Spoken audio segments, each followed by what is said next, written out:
Welcome back everybody. Today I'm going to go through my organiser. I've got so much stuff in here, so I'm just going to try and run through it as quickly as I can. I've been working on this for about a year and I think I finally got it to how I like it. We're using the VANQUEST Husky 2.0. It's proper rugged, water resistant, tough, bomb proof. We're just going to pick things out at random, so let's get into it. First off, we have a Zippo brass lighter. We've got the windproof around the tip there, so it's going to be any other lighter. You've not got the button you need to press, it's just up and there you go. So any damp conditions, it's going to work a lot better than a basic lighter. Although saying that, I also carry a spare backup one, a mini Bic Lighter. Obviously that's got your button on there. The wind's going to get to that a lot more than a Zippo, but it's just for backup. I've also got some electrical tape around there as well for any repairs or anything I need to make around camp. So 2 lighters I've got in here. Next up, we've got the Huntsman Swiss Army knife. There's only a few tools I really use on this. It's good to have the extras, but mainly all I use is the knife. It comes nice and sharp. I've not sharpened this once yet and it's still kind of sharp. Like, we've got the mini saw. If you want to go lightweight, you still want to do some bushcraft type thing. You want to set up your tarp and you need some sticks. You need to cut down. That saw is going to be perfect. You don't need to bring anything more than that really. It's surprising how much you can saw through with this.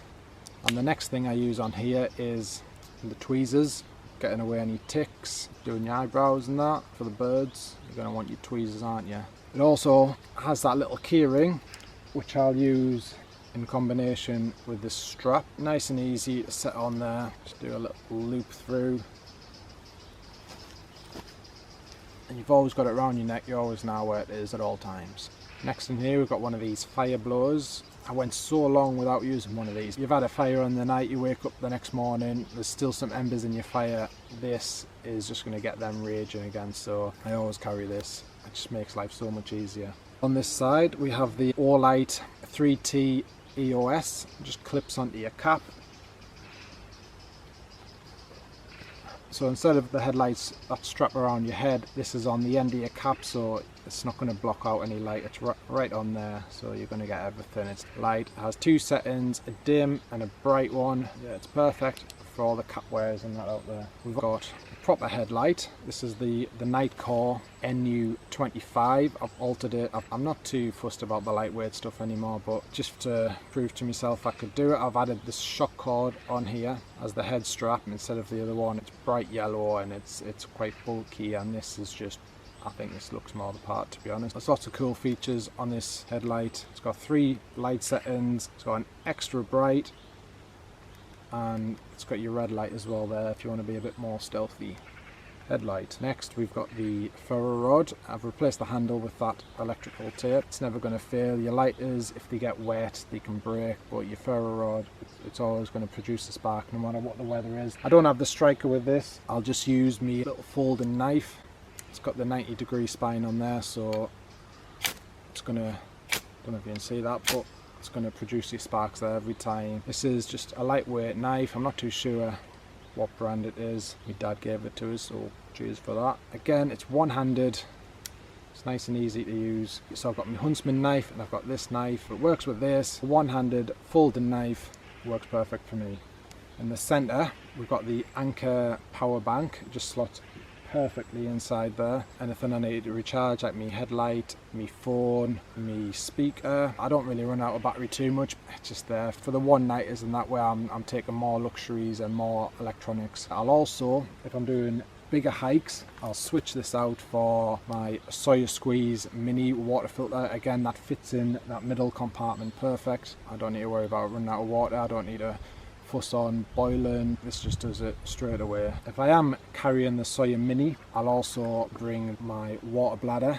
This is the Cnoc Outdoors. It has the big top opening, so like the Sawyer bags, it's only got the small hole there that you're trying to scoop up water with. This has the big opening at the top, so you can just scoop it up nice and easy. It fits on the Sawyer Squeeze. Another little feature I like about this, put a bit of paracord through here, you can tie it up to a tree, put your Sawyer squeeze on the bottom, and then you've got yourself a gravity filter there. This again is bomb proof. I've watched videos, people jumping up and down on these and they're not popping, like, so you don't need to worry about that. I've heard a few bad things about the Sawyer bags bursting and stuff, but that's not going to happen to this one. If I'm not carrying this in this little pouch, I'll just have just a bag and use this for collecting firewood, any sticks. That'll go with my stove that we'll get onto in a second. I'll just fill this bag up of sticks and that'll keep my mini stove going all night. I can alternatively use this as a little kitchen bench if I'm prepping any food, and also for foraging any mushrooms out and about,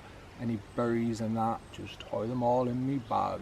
Okay then, the stove, we're using the Firebox Nano. I love this bit of kit.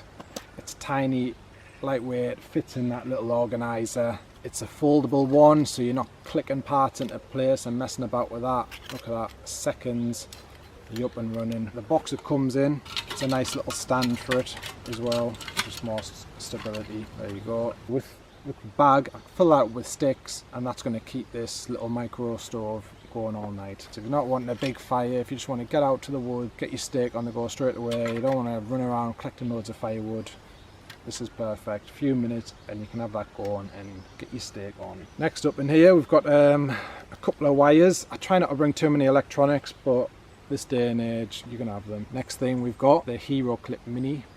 You can use it as a standard carabiner, but it also folds out. You've got yourself a little hanger there as well. You can hang that up to a tree, hang your bag or any clothes that need drying. If you come across any public toilets, obviously you don't want to stick your bag on the floor, so that can hang up on the door, keep everything off the floor, so it comes in very handy, and it's tiny, it weighs nothing. Okay, now we've got just a bit of twine. I use this for some tinder. You can easily pull it apart, rough it up, and that's going to catch a ferro rod, no problem. Also, you can use that for extra cordage to be tying your tarp down. Any bushcraft stuff you're doing out there in the woods, you've got extra cordage there, so 2 in 1. Okay, next we've got this tin. It's going to be going on the fire soon, so don't be worried about none of that. So that's all going to burn off eventually, but I poked a little hole in there, ready to char some cloth. But at the moment, I've got a little pencil, again wrapped in the electrical tape. You can never have too much of that. We've got a bar soap when you need to take a wash. Obviously hygiene is important. We've got a needle and thread, a little cork on the end. We've got a few scraps of paper, just salvaging from my notebook. Okay, next in here we have a tin that has been used. This is for my tinder, char and cloth. It's just from Morrison's, I think, some shoe polish. It's perfect, a little twisty one. Again, I've got some extra birch bark, and we've got some already charred cloth. If you're using your flint and steel or even your ferro rod, you can just get an ember going there with that. On top of that, we've got a little mirror. It just fits perfect on the top there, so I'll keep them together. If you get any face injuries, you can check them out. If you want to go hardcore, you can try and light some fires and stuff with that. One day maybe I'll give it a gunner. There we go, a little mirror. Okay, in the zip, another fire starting method. This is more just a bit of fun. We've got the flint and steel, just a fun way of lighting fire, very traditional method, and it's a nice little skill to learn. Got a head net, especially at summertime, all them bugs are out. I sleep in a tarp as well, so it's always open. So I don't really use it too much, but it weighs nothing, so I just stuff it in there. It's tiny, keep the bugs away. Alright then, so lastly in here, we've just got a few antiseptic wipes and a few plasters crammed in the bottom there. Anything bigger, I've got my bandana, so I can wrap around, put some electrical tape around, and that'll get me out of the woods. So yeah, that's my first aid, nothing more than a few wipes and a few plasters, that'll do. So yeah, that's everything. That's my organiser. I've been working on that for about a year. I think I'm pretty much there with how I like it, but you never know. Next year it could be completely different, but that's all I have. Alright then, so thank you for watching. I hope you enjoyed it. I hope I've given you some extra ideas for what you can put in your organiser, or even start an organiser and start collecting up that gear. Thank you for watching, and I'll see you.